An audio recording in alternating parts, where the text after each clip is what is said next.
Friends, आज हम देखने जा रहे हैं क्लास 10 का साइंस 1 का chapter number 3 chemical reaction and equation. Previous lecture के अंदर में आपने एलिमेंट्स के बारे में पढ़ा, मेटल, नॉन मेटल, और प्रीवियस क्लासेस में भी आपने ये सब चीज़ें पढ़ी है, इलेक्ट्रॉनिक कॉन्फ़िगरेशन पढ़ी है। तो बस ये सभी चीज़ों का यूज़ होगा। तो सबसे पहले देखिए केमिकल रिएक्शन क्या होती है। सम ऑफ द साइंटिस्ट 1890 सेंचुरी के जो साइंटिस्ट थे, इन्होंने क्या किए, एक्सपेरिमेंट किए। एक्सपेरिमेंट में इन्होंने क्या किया, केमिकल कॉम्बिनेशन के बारे में देखा, जो आपने क्लास 9 के अंदर में पढ़ा है। केमिकल कॉम्बिनेशन, कॉम्बिनेशन यानी दोनों केमिकल्स को आपस में रिएक्ट करना। तो अभी इसमें दो प्रॉपर्टी पाई गई, एक है फिजिकल चेंज, एक है केमिकल चेंज। जैसे कि पानी को अगर गर्म किया जाए तो क्या बनता है, स्टीम, भाप बन जाती है। तो ये क्या है, एक फिजिकल चेंज है, वापस में उससे और पानी मिल सकता है। तो एक ऐसा चेंज जो बार बार होता है, उसको क्या कहते हैं, फिजिकल चेंज। और केमिकल चेंज कौन सा चेंज होता है, परमानेंट चेंज। जैसे कि आपने दूध से दही बना दिया, अभी दही का वापस में दूध नहीं बना सकते। देखिए अभी कुछ एग्जाम्पल से आपके सामने, physical change, chemical change. Transformation of ice into water, ice का वाटर बनाना क्या है, फिजिकल चेंज है। कुकिंग ऑफ फूड, फूड क्या है, एक बार खाना बन गया तो वापस में हम उसको कच्चा खाना नहीं बना सकते, पके हुए खाने को, तो क्या है, केमिकल चेंज है। राइपनिंग ऑफ फ्रूट, राइपनिंग का मतलब होता है पकना, पका हुआ फ्रूट वापस में कच्चा नहीं होता है, तो ये भी क्या है, chemical change. Milk turn into curd, milk यानी दूध का दही बनना, क्या है, केमिकल चेंज है। इवेपोरेशन ऑफ वाटर, पानी का गर्म होना, क्या है, फिजिकल चेंज है, क्योंकि पानी गर्म होगा तो वापस में क्या बनेंगे, क्लाउड्स बनेंगे, उससे जो भाप मिल बनती है, स्टीम बनता है, और वापस में क्या आएगा, पानी अगर आएगा, यानी रेनिंग के टाइम पे, बरसात में वही पानी हमको वापस मिल जाता है। तो कुछ इस तरीके से बाकी आपको देखना है इसमें। ये प्रैक्टिकल्स वगैरह भी आपको रीड करने हैं।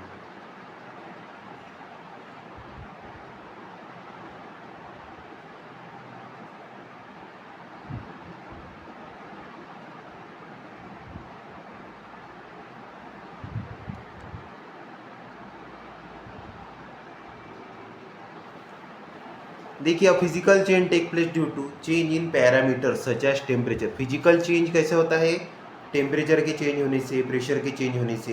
फिजिकल चेंज क्या है, रिवर्सिबल, बार बार होने वाला चेंज है ये।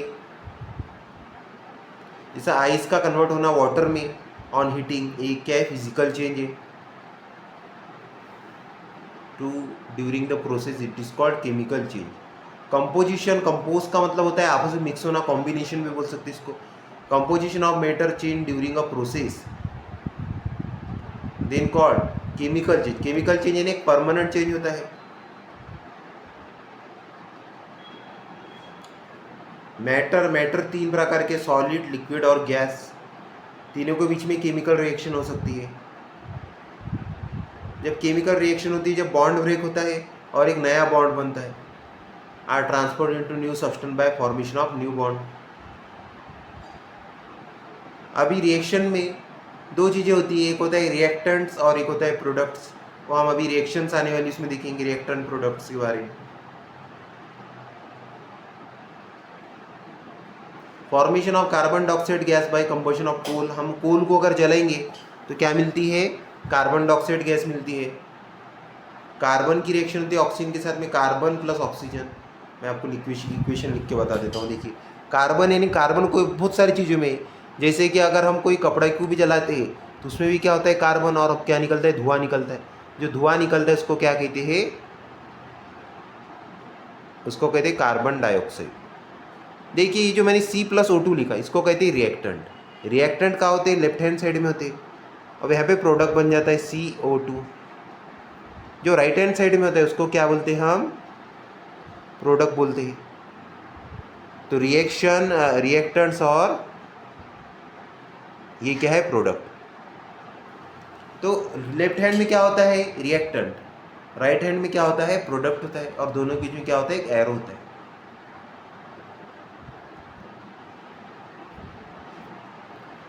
और मैंने जो अभी जो लिखी थी C+O2, इसको क्या कहती है, केमिकल इक्वेशन। वही मैं अगर कार्बन प्लस ऑक्सीजन लिखूँ और एरो देखिए कार्बन डाइऑक्साइड लिखूँ, तो इसको क्या कहते हैं, वर्ड इक्वेशन।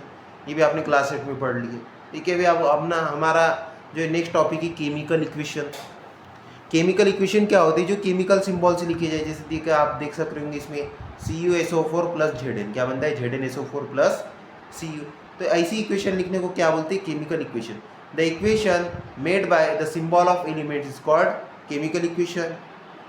एग्जाम्पल आपको देखिए यहाँ पे, writing a chemical equation. Writing जब आप केमिकल इक्वेशन लिखेंगे, जब किन चीज़ों का ध्यान देना होता है, तो लेफ्ट हैंड साइड में क्या होते हैं, दो चीज़ें होती है इसमें, एक होता है लेफ्ट हैंड साइड, एक होती है right hand side. Left hand side में होते हैं रिएक्टेंट और राइट हैंड साइड में क्या होते हैं, प्रोडक्ट होते हैं।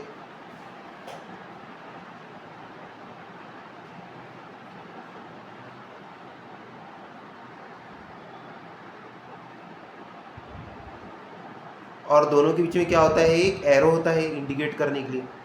If the reactant of product two और more they are called link. अगर रिएक्टेंट या दो प्रोडक्ट है तो किसका साइन होता है, प्लस का साइन होता है। To make chemical equation more informative, the physical state of reactants are indicating equation। the gases liquid solid के लिए क्या दिए जाते हैं, सिंबल दिए जाते हैं। जैसे देखिए यहाँ पे आपको दिख रहा है CuSO4 में एक्यूएस लिख के, एक्यूएस यानी क्या, लिक्विड है वो, AQ लिखा जाता है एक्यूएस लिक्विड में। Zn सॉलिड है तो S लिखा जाता है, और गैस है तो गैस के लिए स्मॉल g लिखा जाता है। प्रेसिपिटेट के लिए एरो दिया जाता है। अगर गैस लिबरेट हो रही है, जैसे कि हमने कोई रिएक्शन किया और उसमें से गैस लिबरेट हो रही है, पानी गर्म किया हमने, पानी में से क्या निकलती है, वाफ, वाफ ऊपर जाती है, तो उसको क्या कहते हैं, रिलीज और लिबरेट। उसमें ये एरो का यूज़ किया जाता है। देखिए यहाँ पे आपको एक एरो देखने मिल रहा है, पॉइंटिंग अपवर्ड की बाजू में एरो है। तो ये गैस अगर रिलीज होती है तो बताया जाता है। ये जो यहाँ पे आपको डाउनवर्ड का जो एरो जो दिख रहा है, इसका मतलब होता है प्रेसिपिटेट। हम चाय बनाते तो पत्ती नीचे जम जाती है, अगर नमक वाला पानी को गर्म किया जाए तो क्या है, नमक नीचे जम जाता है, तो ये क्या होता है, प्रेसिपिटेट कहा जाता है इसको। उसके बाद में जब भी कोई रिएक्शन में हीट दी जाती है तो डेल्टा का सिंबल होता है। देखिए यहाँ पे डेल्टा आपको दिख रहा है। फिफ्थ रूल है, it is necessary to fulfil certain condition like specific temperature, pressure, catalyst bring about some reaction. These conditions are indicated below or above arrow indicating direction of reaction. For example, vegetable oil take place at temperature 60 degree with hydrogen gas in presence of nickel catalyst is written as follow। यहाँ पे क्या, अगर catalyst का use किया जाता है तो arrow के ऊपर में क्या लिखा जाता है, कैटलिस्ट का नाम लिखा जाता है। हीट दी जा रही है तो ट्रायंगल बताएंगे हम, जैसे कि फॉर एग्जाम्पल इसमें हमने हीट दी है, यहाँ पे कैटलिस्ट का यूज़ किया है निकेल। अब कैटलिस्ट एक ऐसी चीज़ होती है जो उसमें कंबाइन तो नहीं होगा लेकिन अपना काम कर लेगा वो, यानी मतलब रिएक्शन को फास्ट करने के लिए यूज़ किया जाता है कैटलिस्ट का काम। जब आप क्लास 11 में पहुँचेंगे जब आपको कैटलिस्ट का भी और ज़्यादा डिटेल एक्सप्लेनेशन होगा उसमें। तो कैटलिस्ट एक ऐसा है जो रिएक्शन के साथ में मिलता नहीं है लेकिन वो रिएक्शन को फास्ट कर देता है। जैसे कि हम जो है खाना बनाते हैं तो हम यूटेंसिल्स का यूज़ करते हैं, बर्तनों का यूज़ करते हैं खाना बनाने के लिए, तो वो हमारे बर्तन एक क्या है, कैटलिस्ट है। वो मिलते हैं क्या खाने के साथ में नहीं, लेकिन वो हमारे खाने को बनाने में हमारी हेल्प करते हैं, तो इनको कहते हैं कैटलिस्ट। देखिए यहाँ पे आपको दिख रहा है वेजिटेबल ऑयल, यहाँ पे 60 डिग्री टेम्परेचर दिया जा रहा है और नीचे लिखा Ni कैटलिस्ट करके। ये रिएक्शंस को भी आप रीड कर सकते हैं।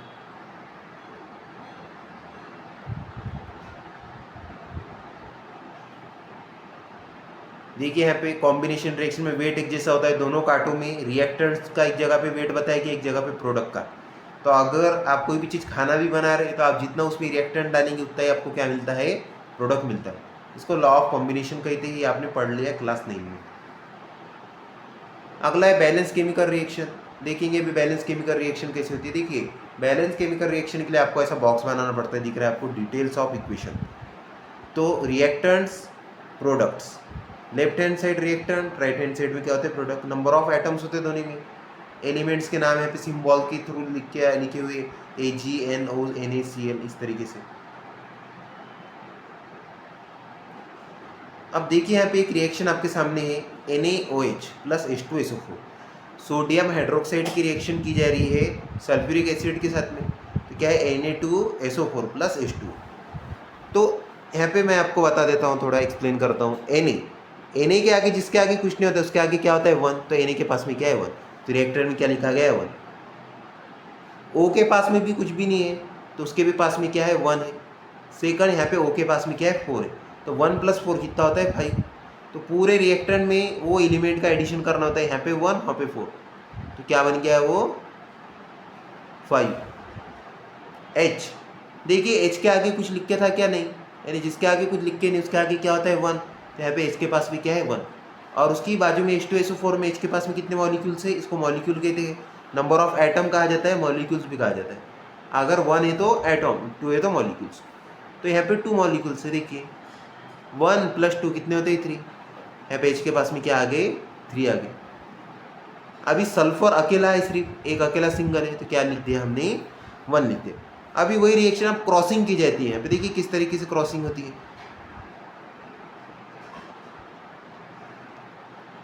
अब सोडियम की वैलेंसी होती है 1, SO4 की वैलेंसी होती है 2, दोनों बीच क्रॉस होगा तो क्या लिखा जाएगा फिर 2 × 1 = 2, तो बनता है Na2SO4। क्या बन गया Na2SO4। तो यहाँ पे क्या लिखा Na2SO4 कुछ इस तरीके से लिखा जाता है। और वाटर का भी सेम है, वाटर का मैंने आपको बताया प्रीवियस लेक्चर में।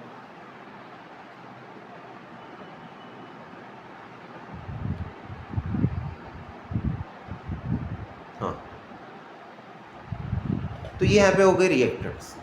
अभी प्रोडक्ट में देखिए सोडियम कितने हैं 2 है, सल्फर 1 है तो 1 यहाँ पे दिख रहा है, ऑक्सीजन 4 + 1 5, ऑक्सीजन 5 है।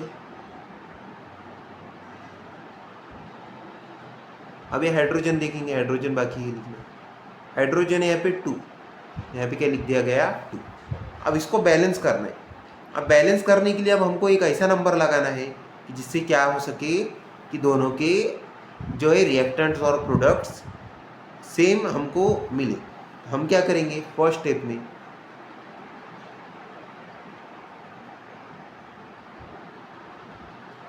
स्टेप बाय स्टेप मैं आपको बताता हूँ इसमें according to text book. Right the chemical equation from the given word equation. पहले क्या लिख दी, केमिकल इक्वेशन लिख दी। Step 2, check whether the equation is balance or not. पहले देखना हमको इक्वेशन का बैलेंस तो नहीं, अगर बैलेंस है तो कुछ करना नहीं होगा, नहीं बैलेंस है तो फिर हमको अप्लाई करना होगा। तो इक्वेशन क्या है, बैलेंस है।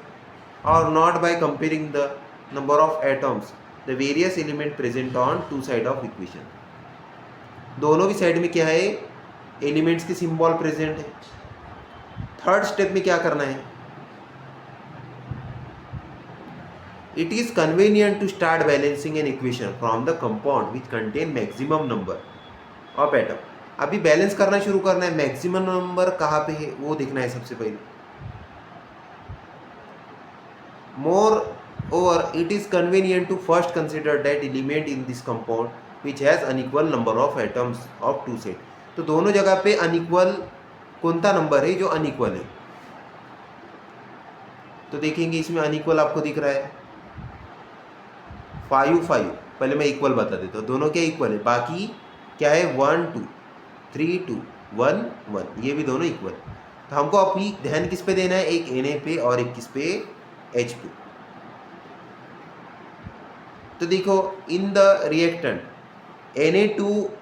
NaOH में क्या है, Na क्या है यहाँ पे 1 है और यहाँ पे क्या Na2 है। तो हम क्या करेंगे, सीधा सीधा 2 का मल्टीप्लाई कर देंगे।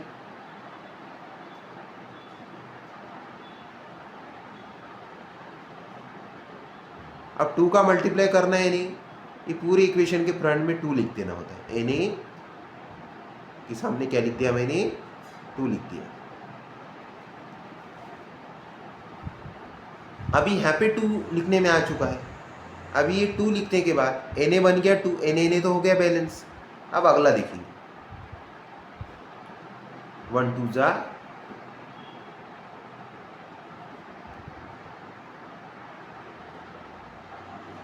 देखिए अभी वापस में और एक चार्ट बताया गया। अभी आपको पेंसिल से करना है, अगर आप पेंसिल से करेंगे तो आप इसको वापस इरेज भी कर सकते हैं। 2 डाल दिया Na की जगह पे, तो 2 NaOH। अब देखो Na के पास में कितने नंबर ऑफ एटम है, 2 है। तो इस जगह पे क्या लिखा हुआ है 2 Na के आगे, यहाँ पे 2 लिखा हुआ है।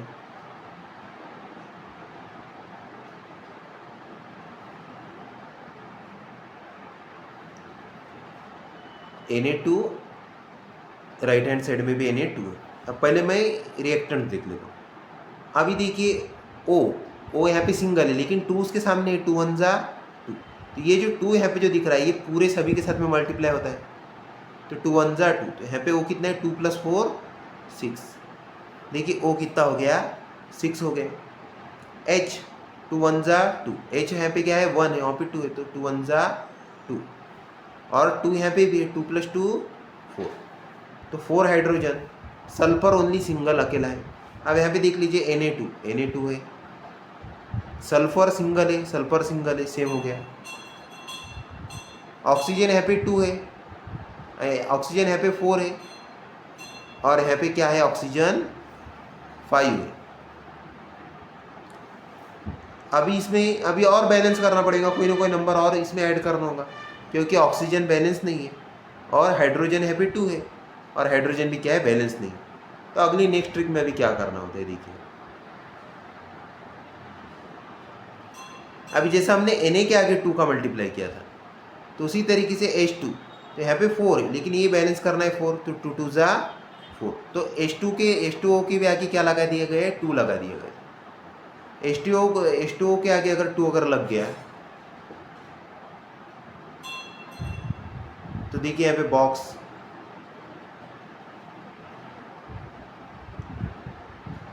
ये तो हमारे हो गए थे, ये तो हमने देख ली थी। अब इसको देखते हैं, Na2 है, 2 2 बैलेंस हो गया। S सल्फर क्या है, A1, सल्फर भी बैलेंस हो गया। ऑक्सीजन कितने, 2। अभी 2 पूरा मल्टीप्लाई होगा इसके साथ में, तो 2 1 जा 2, 2 + 4 6। तो ऑक्सीजन कितना होगा, 6 होगा। मैं यहाँ पे 6 लिख देता हूँ, ऑक्सीजन है 6। हाइड्रोजन देखिए यहाँ पे 2 2 जा 4, हाइड्रोजन 4 6 4 हो गई रिएक्शन बैलेंस। अब इसके आपको प्रैक्टिस करना पड़ेगा, क्योंकि अगर आप प्रैक्टिस नहीं करेंगे तो आपको ये रूल समझ में नहीं आएंगे, रूल्स एंड रेगुलेशन। अगर आप प्रैक्टिस कर लेते हैं अच्छे से तो आपको इतना भी करने की ज़रूरत नहीं होती, लेकिन अगर बोर्ड के एग्जाम में आते हैं तो आपको ये प्रोसेस करना होता है, क्योंकि स्टेप बाय स्टेप आपको बताना होता है कि आपने कहाँ पे क्या क्या चेंजेस किए। अब अगला है हमारा टॉपिक, टाइप्स ऑफ।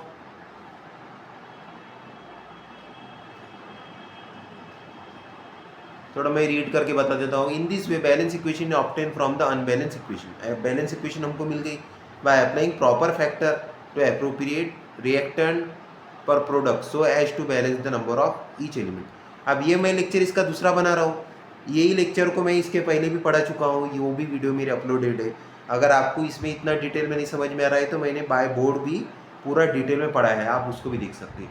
लेकिन उस वीडियो को थोड़ा टाइम हो गया, तो अभी नॉलेज जो है बहुत ज़्यादा अपडेट हो चुका है, तो इसके लिए मैं सेकंड वीडियो और बना रहा हूँ कि जो टेक्स्ट बुक से रिलेटेड। अब देखिए यहाँ पे SO2 2H2S, यहाँ पे क्या है 3S है। इसको मैं आपको थोड़ा बैलेंस करके बता देता हूँ। देखिए कुछ भी नहीं, बहुत ईजी होता है बैलेंसिंग।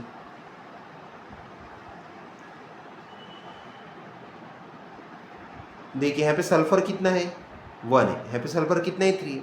तो सीधा सीधा मैं क्या कर देता हूँ, 3 लिख देता हूँ सल्फर के आगे। सल्फर के आगे 3 लिख दिया मैंने, 3 1 जा 3, सल्फर 3 हो गया, सल्फर बैलेंस।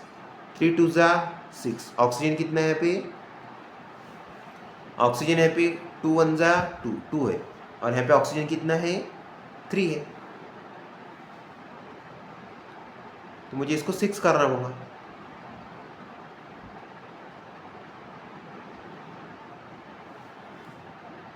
सिक्स एक्स करेंगे हम, तो यहाँ पे भी क्या हो चुका है,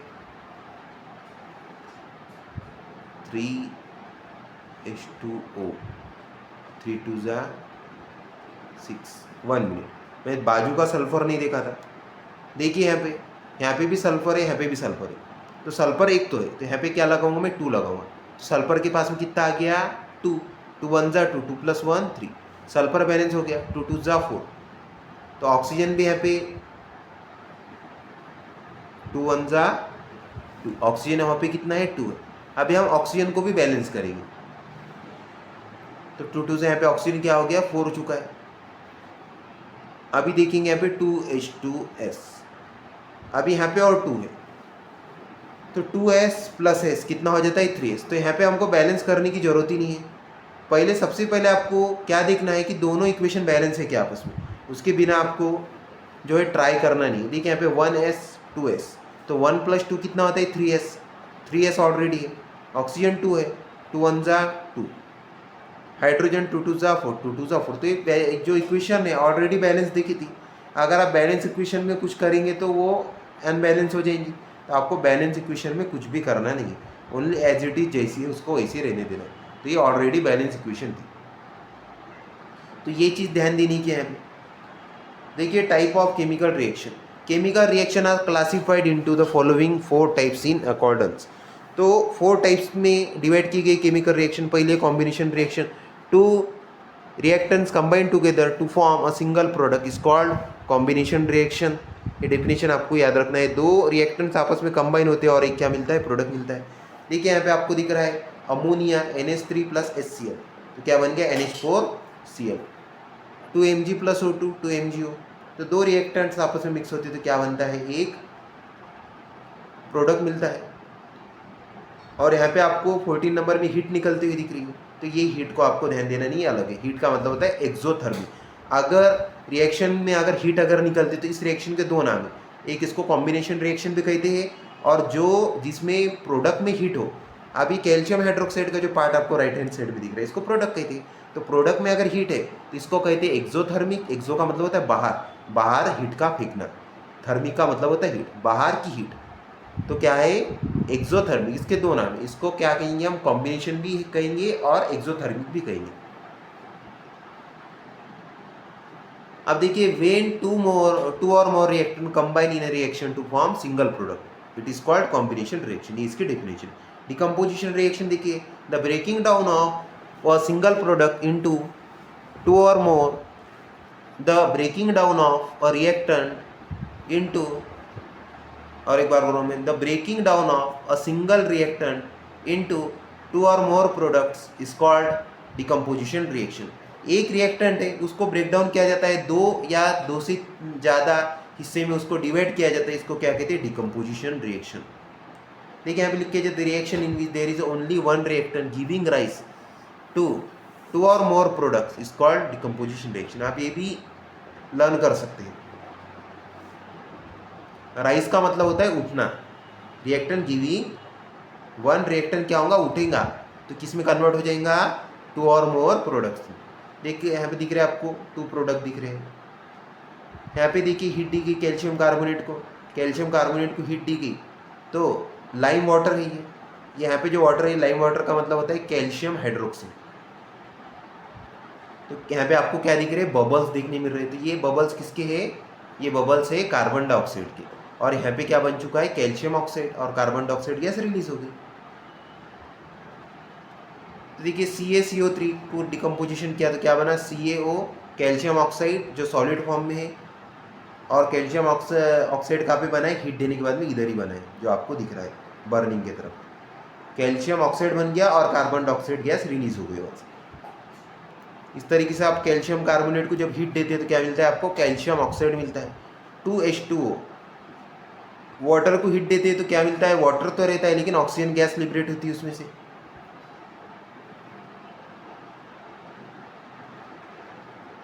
साथ ही हाइड्रोजन गैस भी लिबरेट होती है सम अमाउंट। इलेक्ट्रिकल एनर्जी देखिए यहाँ पे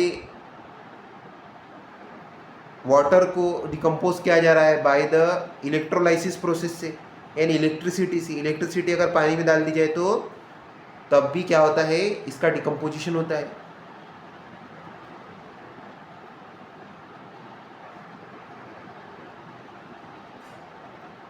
तो डिकम्पोजिशन के 2 टाइप है, एक है थर्मल डिकम्पोजिशन होता है और दूसरा इलेक्ट्रोलाइसिस।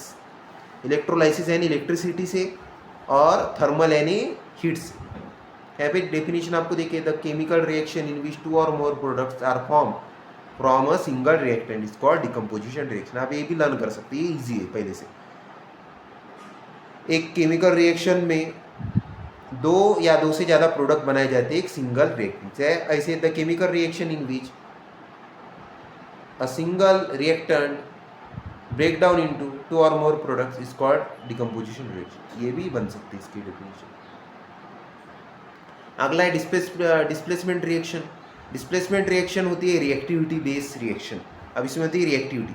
देखिए, the reaction in which place of the ion less reactive element in the compound is taken another more reactive element by formation of its oven ion is called displacement reaction. Displacement यानी आपकी ये क्या करता है, less reactant को सरका देता है और लेस रिएक्टेंट को सरकाने के बाद में जो मोर रिएक्टिव एलिमेंट है उसके साथ में मिक्स हो जाता है।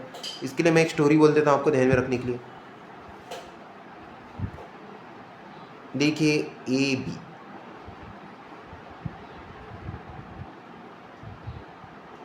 प्लस सी। अब देखिए, इसमें होगा मेटल। ए क्या है, मेटल है। बी क्या है, नॉन मेटल। तो मैं एम एन लिख देता हूँ। ए मेटल, बी क्या है, नॉन मेटल। अब ए वर्कर है। फॉर एग्जाम्पल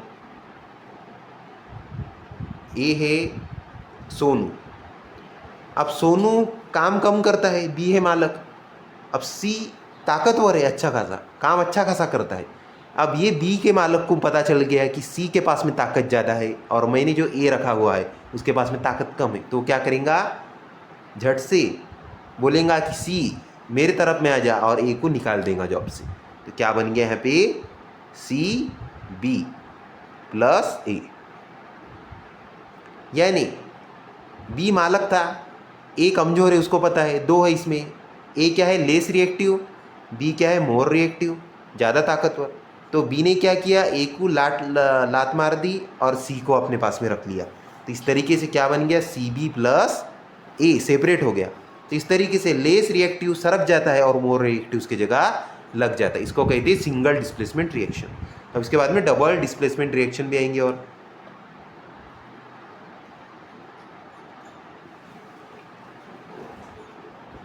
तो यहाँ पे देखिए एक रिएक्शन आपको CuSO4 प्लस Fe। तो Cu कॉपर है, फेरस जो है ये सेकंड है। तो आपको इसके लिए सबसे पहले क्या ध्यान में रखना है, रिएक्टिविटी सीरीज को ध्यान में रखना है। रिएक्टिविटी सीरीज है मेटलर्जी में। रिएक्टिविटी सीरीज आपको मेटलर्जी से याद कर लेनी है, उसकी भी ट्रिक मैं आपको दूंगा जब मेटलर्जी चैप्टर आएंगे। तो यहाँ पे मैं रिएक्शन लिख देता हूँ। Fe जो है ज़्यादा रिएक्टिव है कॉपर से, तो यहाँ पे लिखिए, यहाँ पे रिएक्शन बन जाएंगी क्या, FeSO4। यानी CuSO4 में से Cu क्या है, रिप्लेस हो गया किससे, Fe से। FeSO4 plus Cu। लेकिन अगर उसका उल्टा किया जाए, Fe मैं अगर रिएक्शन ऐसी लिख दूँ FeSO4 और आपको करने दे दूँ प्लस Cu, क्या ये रिएक्शन होंगी, नहीं होंगी, क्योंकि मोर रिएक्टिव है। Fe ऑलरेडी ताकतवर है, Cu कमजोर है। तो यहाँ पे होगा नो रिएक्शन, NR, यानी नो रिएक्शन होगी।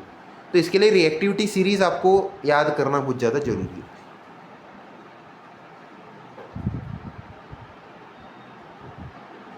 अगला देखिए, double displacement reaction. We have seen in the equation 9 that white precipitated silver chloride is formed by exchanging silver। देखिए, डबल डिस्प्लेसमेंट रिएक्शन क्या होती है, the reaction in which the ions reactants are exchange to form precipitate is a double displacement reaction. इसमें क्या होती है, दोनों ions आपस में क्या हो जाते हैं, एक्सचेंज होते हैं।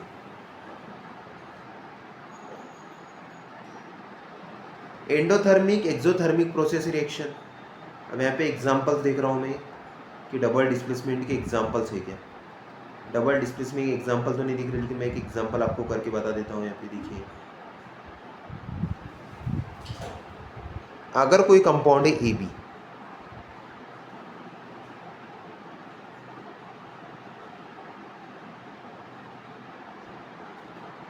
Plus BC,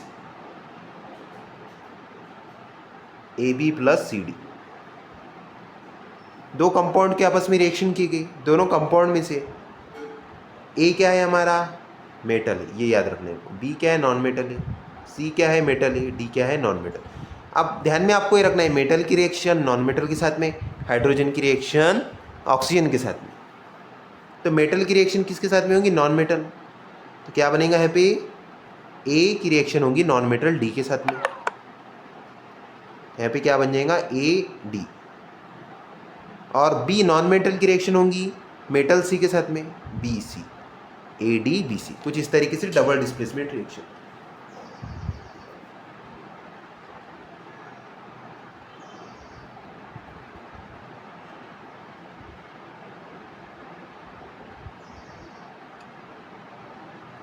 Recall the activity in which added the potassium chromate into sodium barium sulphate. ये रिएक्शन मैं आपको करके बता देता हूँ, देखिए किस तरीके से की जाती है। BaSO4 बेरियम सल्फेट प्लस क्या है? Potassium chromate K2CrO4।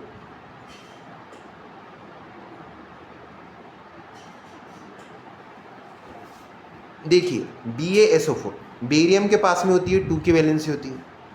अब मैं इसको चार्ज में कन्वर्ट कर देता हूँ, चार्ज दे देता हूँ इसके पास में, आयंस में इसको डिवाइड कर देता हूँ। पहला होता है मेटल के पास में कौन सा चार्ज होता है? पॉजिटिव। SO4 सल्फेट है non metal, negative charge. Potassium के मेटल है, पॉजिटिव चार्ज। और क्रोमेट है, इसको क्रोमेट पढ़ा जाता है CrO को, तो इसके पास में निगेटिव चार्ज। अब पॉजिटिव किसके साथ में जाएगा? निगेटिव के साथ में, ये याद रखना है। निगेटिव किसके साथ में जाएगा? पॉजिटिव के साथ। अब रिएक्शन क्या बनेंगे यहाँ पे? Ba की रिएक्शन किसके साथ में होंगी? Ba मेटल है, नॉन मेटल है Cr4। मेटल की रिएक्शन नॉन मेटल के साथ, नॉन मेटल की रिएक्शन मेटल के साथ। तो Ba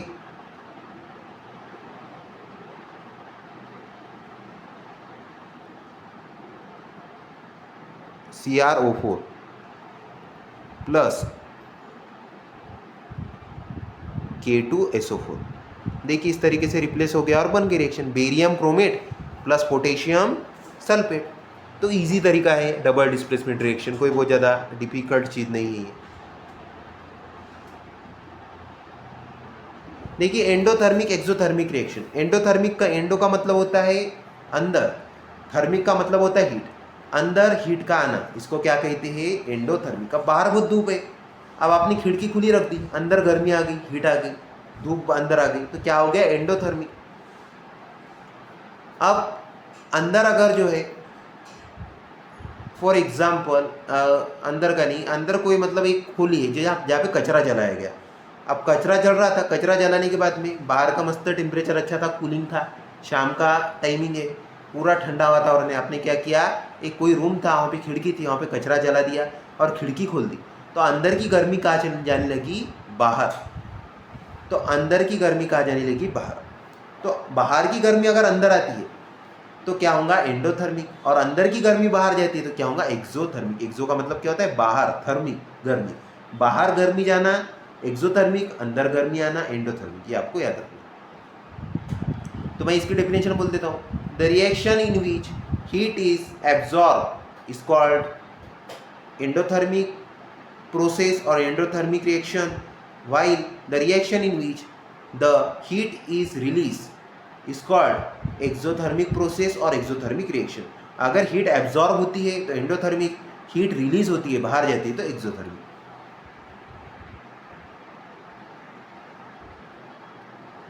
ठीक है, यहाँ पे एंडोथर्मिक एक्सोथर्मिक कुछ एग्जांपल दिए। CaCO3 ने हीट को एब्जॉर्ब किया तो क्या बना? इसके पहले एक हमने देख लिया था एग्जांपल, कैल्शियम कार्बोनेट को हीट दी तो क्या बनता है? Calcium oxide, carbon dioxide gas release हो जाती है। तो क्या हो गया? ये एंडोथर्मिक रिएक्शन। अब कैल्शियम ऑक्साइड को अगर पानी में डाला जाए तो क्या बनता है? Calcium hydroxide. कैल्शियम हाइड्रोक्साइड को लाइम वाटर कहते हैं, स्लेट लाइम भी कहते हैं। तो इसमें से क्या निकलती? हीट निकलती।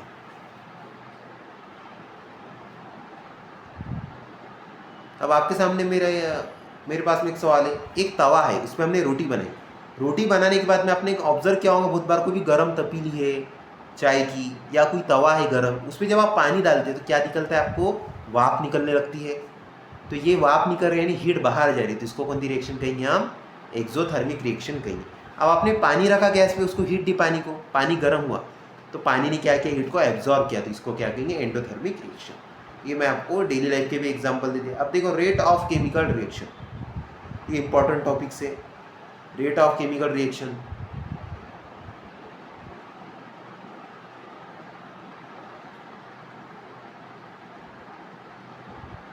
अब केमिकल रिएक्शन का रेट कैसा बढ़ता है या कैसे स्लो होता है, तो उसका रेट यानी उसकी स्पीड एक तो स्लो होंगी या क्या होंगी, फास्ट होंगी। ये इसी को कहते हैं rate of chemical reaction.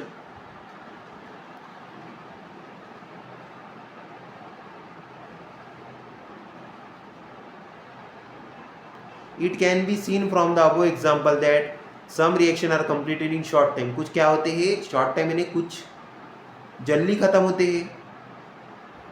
That is occur rapidly, rapidly का भी मतलब शॉर्ट टाइम ही होता है, कम समय में कोई भी चीज़ का होना जल्दी से। While some other require long time, कुछ को लॉन्ग टाइम लगता है। That is occur slowly. It mean the rate of difference reaction is different, यानी हर रिएक्शन अलग अलग होती है, उसकी स्पीड कम ज़्यादा हो सकती है रिएक्शन की। The reaction occur at different rate on changing the condition. For example, during winter long time is required for setting milk into curd. तो ठंडी के दिनों में दूध से दही बनने के लिए क्या लगता है, टाइम ज़्यादा लगता है।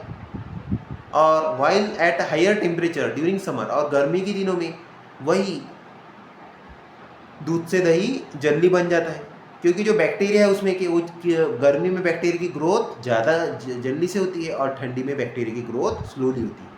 The rate of the setting milk increase and curd form is early, यानी गर्मी के दिनों में दही जल्दी जमता है। फैक्टर अफेक्टिंग, अफेक्टिंग का मतलब होता है रोकने वाले factor. Factor affecting the rate of chemical reaction, कौन कौन से फैक्टर केमिकल रिएक्शन के रेट यानी स्पीड को रोकते हैं। देखिए, nature of the reactant, let us see the reaction of metal aluminium and zinc with dilute hydrochloric acid. तो हमने क्या किया, एल्यूमिनियम को और जिंक को दोनों को डाला किसमें, HCl में। On Al and Zn with dilute acid क्या निकलेंगी, H2 गैस जो लिबरेट होंगी। अब इसमें एल्यूमिनियम हाईली रिएक्टिव है, जिंक क्या है, लेस रिएक्टिव है। तो एल्यूमिनियम की रिएक्शन क्या होंगी, जल्दी होंगी, और जिंक की रिएक्शन क्या होंगी, स्लो होंगी। तो मैं एल्यूमिनियम की रिएक्शन आपको करके बताता हूँ, एल्यूमिनियम प्लस HCl, तो रिएक्शन बनेगी AlCl3 plus hydrogen gas liberate. अब ये बैलेंस नहीं है, आपको इन बैलेंस की केमिकल रिएक्शन पहले बता दी गई, इसको मैं बैलेंस करके बता देता हूँ एक बार, आपको ये भी समझ में आ जाएगा। देखिए Al, यहाँ पे एल्यूमिनियम के पास में कितने नंबर है, 1 है, तो एल्यूमिनियम को कुछ भी करना होगा नहीं। Cl के पास में कितना है, यहाँ पे 3 है, यहाँ पे Cl के पास में कितना है, 1 है, यहाँ पे हाइड्रोजन के पास में कितना है, 2 है, यहाँ पे हाइड्रोजन के पास में कितना है, 1 है। तो हम क्या करेंगे, अभी एल्यूमिनियम के आगे लगाएंगे 2, एल्यूमिनियम के आगे लगेगा तो यहाँ पे भी 2 लगेगा, और यहाँ पे हम लगाएंगे 6।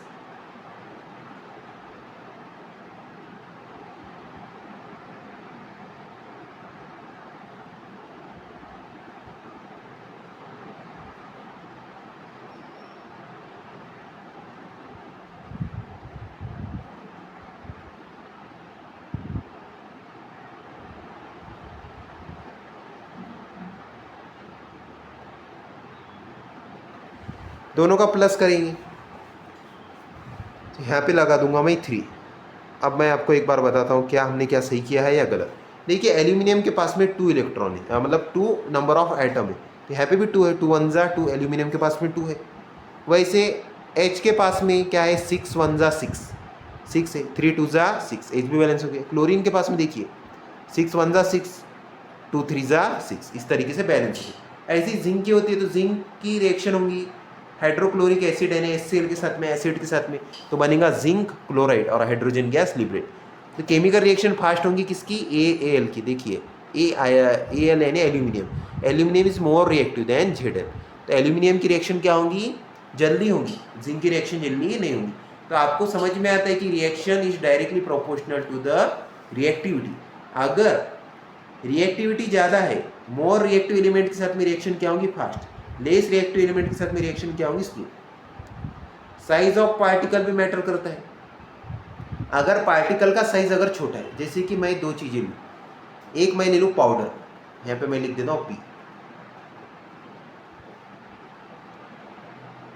ये मैंने ले लिया कैल्शियम कार्बोनेट का powder.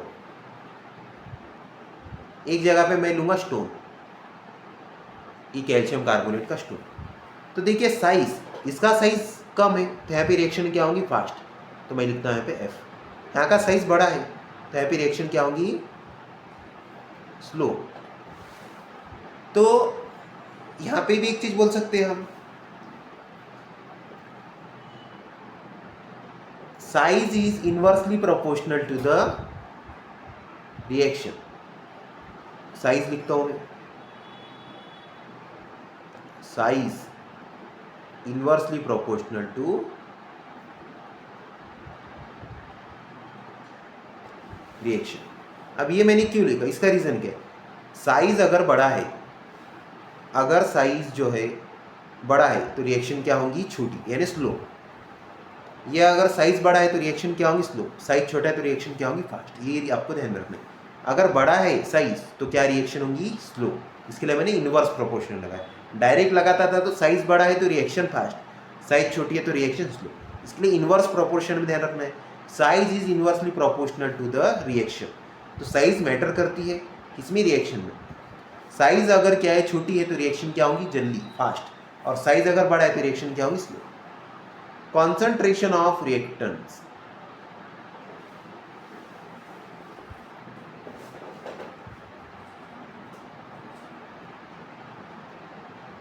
let us consider the dilute and concentrate। देखो concentration का मतलब ये होता है, अब दो चीज़ें यहाँ पे बताएगी। एक है डाइल्यूट, डाइल्यूट को मैं डी लिखता हूँ और कॉन्सेंट्रेटेड को मैं सी लिखता हूँ। दोनों के बीच में डिफरेंस ये है, डाइल्यूट यानी जिस एसिड में पानी मिला हुआ है उसको क्या कहा जाता है, डाइल्यूट कहा जाता है।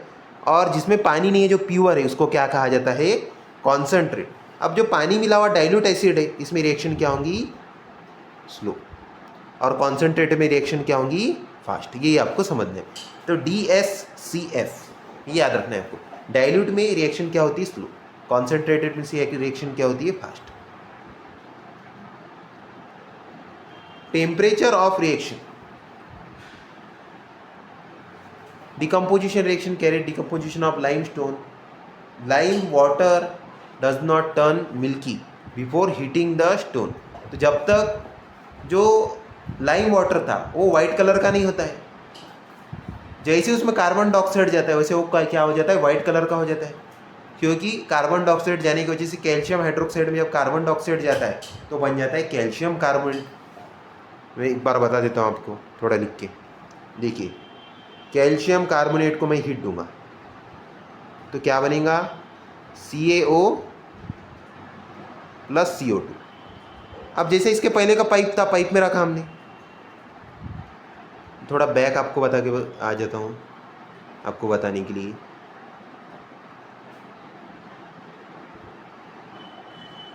देखिए कुछ हैप्पी रिएक्शन की थी हीटिंग।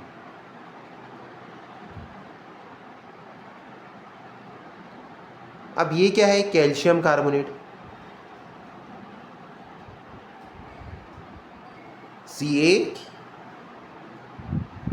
CaCO3। कैल्शियम कार्बोनेट को जैसी हीट दी जाती है तो क्या बनता है, वो क्या लिबरेट होती है उसमें से, कार्बन डाइऑक्साइड। अब कार्बन डाइऑक्साइड गैस गई इस पाइप में से,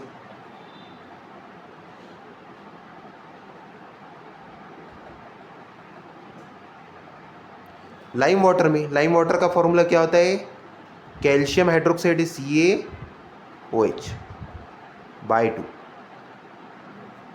लाइम वाटर, इसको स्लेक लाइम भी कहा जाता है, कैल्शियम हाइड्रोक्साइड CaOH/2। तो CaOH/2 क्या है, कैल्शियम हाइड्रोक्साइड। अब कैल्शियम हाइड्रोक्साइड में जब कार्बन डाइऑक्साइड का ऐड होता है तो वापस में इसमें काय के प्रेसिपिटेट बन जाते हैं, कैल्शियम कार्बोनेट के। तो कैल्शियम कार्बोनेट को हीट दिया हमने, हीट देने के बाद में कार्बन डाइऑक्साइड गैस किस में गई, कैल्शियम हाइड्रोक्साइड में। तो आपस में क्या बन गया, वहाँ पे भी कैल्शियम हाइड्रोक्साइड के कैल्शियम कार्बोनेट की क्या बन गए, प्रेसिपिटेट बने।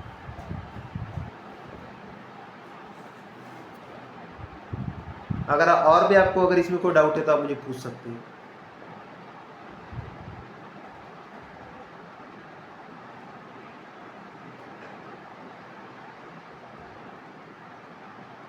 Temperature of reaction, because of the zero rate of reaction from this is learned rate of reaction increase on increasing temperature। तो टेम्परेचर जितना ज़्यादा होगा उतना ज़्यादा क्या होगा, रिएक्शन की स्पीड। तो हम बोल सकते हैं reaction is temperature is directly proportional to the reaction rate. अगर टेम्परेचर ज़्यादा है तो रिएक्शन क्या होगी, फास्ट होगी। टेम्परेचर कम है तो रिएक्शन क्या होगी, स्लो। नेक्स्ट टॉपिक है स्टूडेंट्स कैटेलिस्ट। कैटेलिस्ट यानी एक ऐसा सब्सटेंस होता है जो रिएक्शन के अंदर में मिक्स तो नहीं होता लेकिन वो रिएक्शन की स्पीड को बढ़ा देता है, इसको कहते हैं कैटेलिस्ट। देखिए यहाँ पे आपको दिख रहा है 2KClO3 यानी पोटेशियम क्लोरेट को हीट दी जाती है तो क्या बनता है 2KCl + 3O2।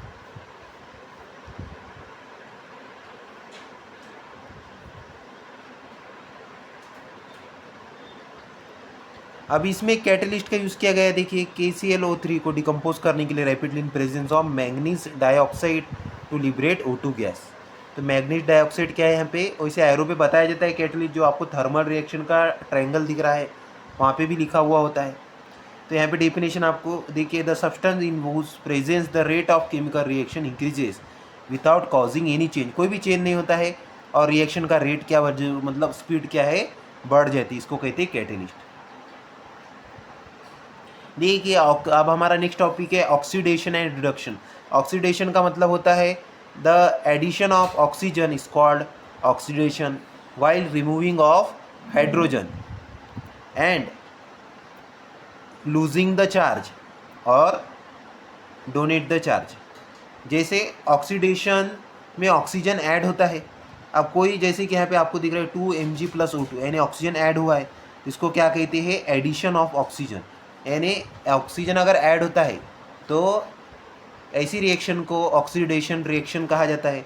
अगर ऑक्सीजन ऐड होता है तो उसको ऑक्सीडेशन रिएक्शन कहते हैं। लेकिन अगर हाइड्रोजन अगर रिमूव होता है तो जिस रिएक्शन में से हाइड्रोजन रिमूव किया जाता है उसको भी ऑक्सीडेशन रिएक्शन कहते हैं। आपको ध्यान में रखना है कि ऑक्सीजन की एडिशन होंगी और हाइड्रोजन को रिमूव किया जाएगा। और सेकंड थिंग इसमें होता है, चार्ज जो है ये अपने पास के इलेक्ट्रॉन डोनेट करता है, तो डोनेट देने के कारण इसके पास में जो प्लस की जो वैल्यू है वो बढ़ जाती है। जैसे कि सोडियम अपना 1 इलेक्ट्रॉन डोनेट करते हैं तो सोडियम क्या बन जाता है, Na पॉजिटिव।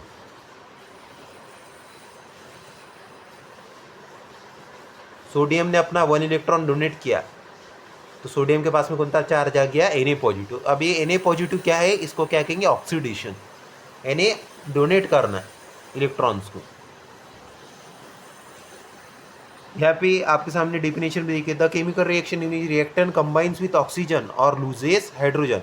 ऑक्सीजन के साथ में कंबाइन होगा और हाइड्रोजन को क्या करेगा, रिमूव करेगा। रिमूव भी लिख सकते हैं आप, remove hydrogen to form product, एक प्रोडक्ट बनाता है, इसको कहते हैं ऑक्सीडेशन।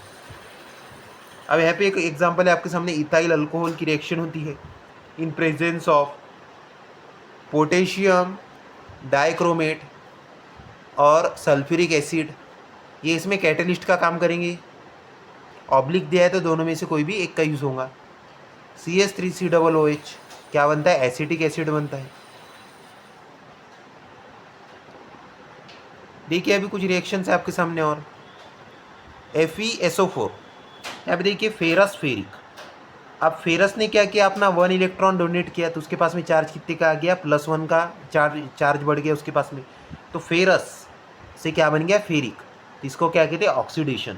अब फेरिक से अगर फेरस बनाया जाए तो इसको रिडक्शन कहते हैं। ये हम अगले टॉपिक में देखेंगे।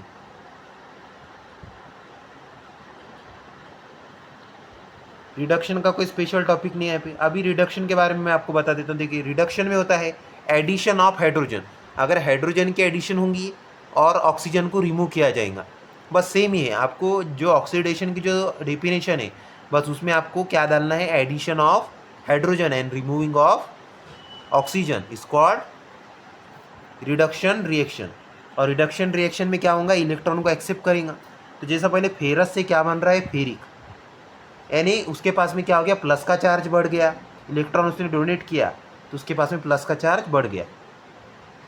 ऐसे ही वो इलेक्ट्रॉन को जब एक्सेप्ट करेगा तो उसके पास में प्लस का चार्ज क्या होगा, कम होगा एक्सेप्ट करने की वजह से।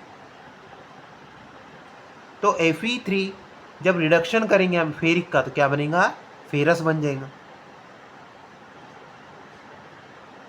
तो ऐसी दो स्टेट होती है, एक होती है अस, एक होती है इक। अभी फेरस एक वेरिएबल वैलेंसी बताता है आयरन, तो इसके पास में दो वैलेंसी होती है 2,3। तो जो लेस होती है, जिसके पास भी लेस ऑक्सीडेशन स्टेट है उसको कहते हैं अस, जिसके पास में ज़्यादा होती है उसको कहते हैं इक। तो यहाँ पे क्या है, अस और इक का डिफरेंस आपको दिखने मिल रहा है, फेरस फेरिक।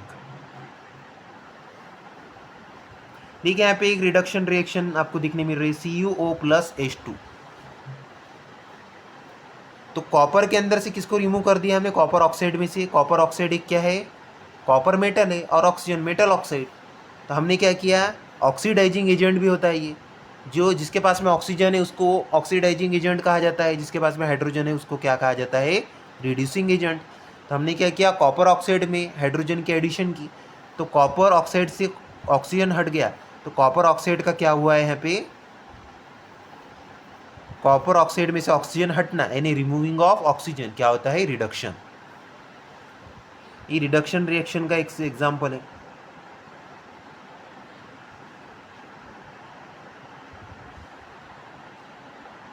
ठीक है, और कुछ एग्जांपल है आपके सामने, H2S प्लस SO2। अब ये है रिडॉक्स रिएक्शन। रिडॉक्स में क्या होता है, रिडक्शन प्लस ऑक्सीडेशन। अब रिडॉक्स में आपको ये क्या याद इतना रखना है कि एक क्या होगा, रिड्यूसिंग एजेंट होगा, एक क्या होगा, ऑक्सीडाइजिंग एजेंट। रिड्यूसिंग एजेंट क्या होता है, H2S, ये क्या है, रिड्यूसिंग एजेंट है, और SO2 ये क्या है, ऑक्सीडाइजिंग एजेंट। तो जब रिडक्शन का रिड्यूसिंग एजेंट और ऑक्सीडेशन का ऑक्सीडाइजिंग एजेंट दोनों के आपस में क्या होती है, एडिशन, तो क्या होती है, एक रिएक्शन होती है, उसको कहते हैं रिडॉक्स रिएक्शन। तो रिडक्शन प्लस ऑक्सीडेशन, यानी एक कंपाउंड के पास में होगा हाइड्रोजन, एक के पास में क्या होगा, ऑक्सीजन, तो क्या होती है, रिडॉक्स रिएक्शन। देखिए यहाँ पे जो एग्जाम्पल आपको देखने मिल रहा है, तो ये रिडॉक्स। अब रिडॉक्स रिएक्शन में क्या हो रहा है ये मैं आपको बता देता हूँ।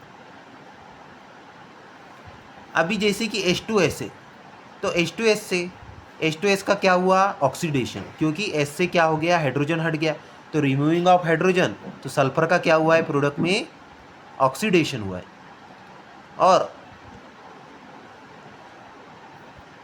SO2 जो बच गया था, SO2 में क्या किसका ऐड हुआ है, H का, हाइड्रोजन का एडिशन हो गई है। तो पहले इसमें हम देखेंगे रिमूविंग ऑफ ऑक्सीजन हुआ है, यानी SO2 था तो S बन गया, तो रिमूविंग ऑफ ऑक्सीजन, तो ये पहले सल्फर में क्या हुआ, रिड्यूसिंग। अब देखिए H2S में से S हट के उसमें किसकी एडिशन होगी, ऑक्सीजन की। H2 तो एज इट इज है, लेकिन ऑक्सीजन की एडिशन हुई है, इसको क्या कहेंगे, ऑक्सीडेशन। अगर ऑक्सीजन हटता है तो उसको कहते हैं क्या, रिडक्शन। और ऑक्सीडेशन अगर ऐड हो जाता है उसमें तो उसको कहते हैं ऑक्सीडेशन। वैसे MnO2 में देखिए, MnO2 क्या है, ऑक्सीडाइजिंग एजेंट है, और 4HCl क्या है, रिड्यूसिंग एजेंट। अब दोनों के आपस में रिएक्शन हुई तो MnCl2, तो Mn में से O2 हट गया है, तो रिमूविंग ऑफ ऑक्सीजन हुआ है यहाँ पे MnCl2 में। तो रिमूविंग ऑफ ऑक्सीजन में क्या होता है, रिड्यूसिंग, रिडक्शन। तो MnCl2 का क्या हुआ है यहाँ पे, MnO2 का क्या हुआ है, रिडक्शन हुआ है, तो बना क्या, MnCl2। अब HCl में H में किसकी एडिशन हो गई, O की, तो H2O बना, तो HCl के साथ में क्या हुआ है, ऑक्सीडेशन। देखिए यहाँ पे आपको एरो से दिखा रहा है, Fe से FeO बना और FeO से Fe2O3 बना, तो ये क्या, ऑक्सीडेशन। अब Fe2O3 से वापस में क्या बनेगा, FeO या Fe बनता है, तो ये क्या हो गया, रिडक्शन, यानी एडिशन ऑफ ऑक्सीजन है। आप क्लियरली देख सकते हैं Fe में ऑक्सीजन की एडिशन हो रही है, तो क्या होगा, ऑक्सीजन। और ऑक्सीजन को हम काटेंगे, कम करेंगे, तो क्या होगा, ऑक्सीजन को कम करने से होगा रिडक्शन। अब देखिए कोरोजन का मतलब होता है जंग लगना। अभी हमारा लास्ट टॉपिक है, मैं आपको ये डायग्राम पे से बता देता हूँ। देखिए कोरोजन, जंग लगने के लिए दो चीज़ें जरूरी है, एक है वाटर, दूसरा है ऑक्सीजन। दोनों में से एक ना हो तो जंग नहीं लगेगा। जैसे आप पहले नेल देख रहे हैं, यहाँ पे आपको ये खिला दिख रहा है, पहले इसमें oil layer on boil water, तो ऑयल की क्या है, इसमें लेयर है। अभी ऊपर में आपको क्या दिख रहा है, ऑयल, और यहाँ पे क्या दिख रहा है, ऑयल के नीचे क्या दिख रहा है, पानी। यहाँ पे वाटर तो है लेकिन ऑक्सीजन आएगा क्या, नहीं आएगा, क्योंकि ऑयल की लेयर ऑक्सीजन को रोक देंगी। तो तो अब इसमें जंग लगेगा स्लाइटली, एकदम बहुत कम, बिकॉज ऑफ पानी में से बॉयल वाटर ही है। इसको बॉयल करने का रीज़न ये था कि इसको बॉयल करने की वजह से इसका ऑक्सीडेशन की स्टेट क्या हो गई, कम हो गई, यानी इसमें ऑक्सीजन का लेवल क्या हो गया, बॉयल करने की वजह से कम हो गया। लेकिन पानी को कितना भी हम गर्म कर दें, लेकिन उसमें ऑक्सीजन को हम नहीं हटा सकते, क्योंकि पानी का फॉर्मूला ये H2O, यानी उसमें ऑक्सीजन होगा। तो स्लाइटली जो पहली इमेज है इसमें क्या होगा, थोड़ा सा जो नेल है, जो खिला है, उसको जंग लगेगा। सेकंड इसमें देखिए सॉल्ट सॉल्यूशन, सॉल्ट क्या है, जंग लगने के लिए सॉल्ट बहुत ज़्यादा गुड माना जाता है, यानी अच्छा है। तो सॉल्ट के वजह से बहुत फास्ट में जंग लगता है। तो अब ये नेल को बहुत जल्दी से जंग लगेगा सॉल्ट सॉल्यूशन के कारण। अब तीसरे इसमें क्या दिख रहा है आपको, एयर दिख रही है, पानी नहीं दिखा। लेकिन जो एयर है, मॉइस्चर, तो एयर में भी पानी होता है, मॉइस्चर वगैरह होता है, तो इसके भी कारण इसको स्लाइटली, यानी बहुत ज़्यादा तो जंग नहीं लगेगा, लेकिन थोड़ा बहुत जंग लगने वाला है इसको। और फोर्थ में देखिए ऊपर में एक कॉर्क लगा दिया गया है, कॉर्क यानी ढक्कन जो टेस्ट ट्यूब के ऊपर में लगता है, उसको कहते हैं कॉर्क। अब देखिए एयर एंड एनाहाइड्रस कैल्शियम क्लोराइड। अब अंदर इसमें क्या है, एनाहाइड्रस कैल्शियम क्लोराइड है। एनाहाइड्रस कैल्शियम क्लोराइड क्या करता है, वाटर को सोख लेता है, यानी मॉइस्चर नहीं होने देता है। तो अब अंदर में ये जो नेल है, तो इसको क्या नहीं मिलेंगी, कॉर्क के कारण पूरा पानी तो किसने सोख लिया, एनाहाइड्रस कैल्शियम क्लोराइड ने। तो वाटर भी नहीं है इसमें और एयर भी नहीं है, तो चौथी इसमें जंग नहीं लगेगा। तो आपने 3 देखे पूरे केसेस। तो फर्स्ट इसमें क्या लगेगा, थोड़ा सा जंग लगेगा। सेकंड इसमें पूरी तरीके से जंग लग जाएगा। तीसरे इसमें भी थोड़ा सा जंग लगेगा और चौथी इसमें बिल्कुल भी जंग नहीं लगेगा। तो ये कोरोजन, कोरोजन का मतलब होता है the impurity staying on the metals is called corrosion. एक है कोरोजन, एक होता है रस्टिंग।